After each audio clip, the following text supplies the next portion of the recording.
Amanda Smith here for USCFootball.com, here with your instant analysis of day 15 of fall camp. And we're going to catch up with Dan Weber about what went on today. Dan, we noticed that Lane Kiffin spoke about the scrimmage and the videos that he saw. Can you tell us what he saw from that?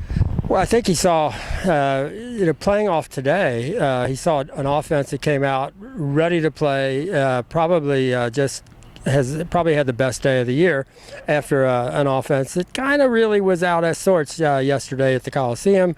Lane said, if I had to have one or the other teams perform well Sunday at the scrimmage, I would have probably liked the defense to do what the defense did. We need them to come through. I think probably the best analysis of what happened Sunday was Matt Barkley said, we just had no tempo at all. I mean, it's like you got to come out, you got to get a rhythm going. And he said, that's what we had today. We had a rhythm going with, Robert and Marquise and Devon and Nelson and all those guys. And he said, we didn't have any of that yesterday at the Coliseum.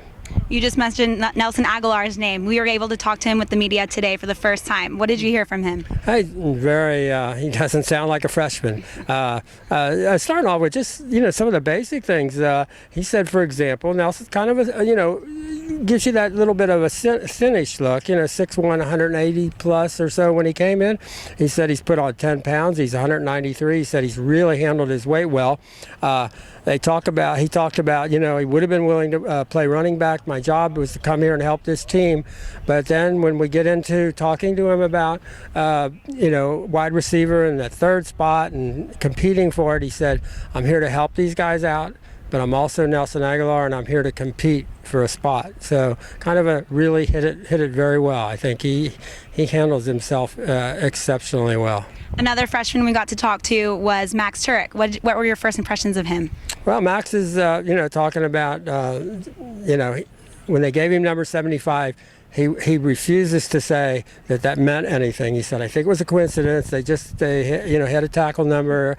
And it wasn't, because it was Matt Khalil's number. He said, they just gave me pretty much a coincidence. He said, all he is talking about is this is a lot of work. The one advantage he's got is in high school, he played on both sides. They flip-flop at Santa Margarita, so he got to play both right and left sides. So that's really helped him out because he's had to play both sides with both stances and both hands on the ground. So that's he said, I'm basically ambidextrous in terms of playing offensive line. So that's a big plus for him. Great. Well, that wraps it up for day 15 of fall camp here on Dado Field. I'm Amanda Smith. This is Dan Weber. Check out USCFootball.com for more information.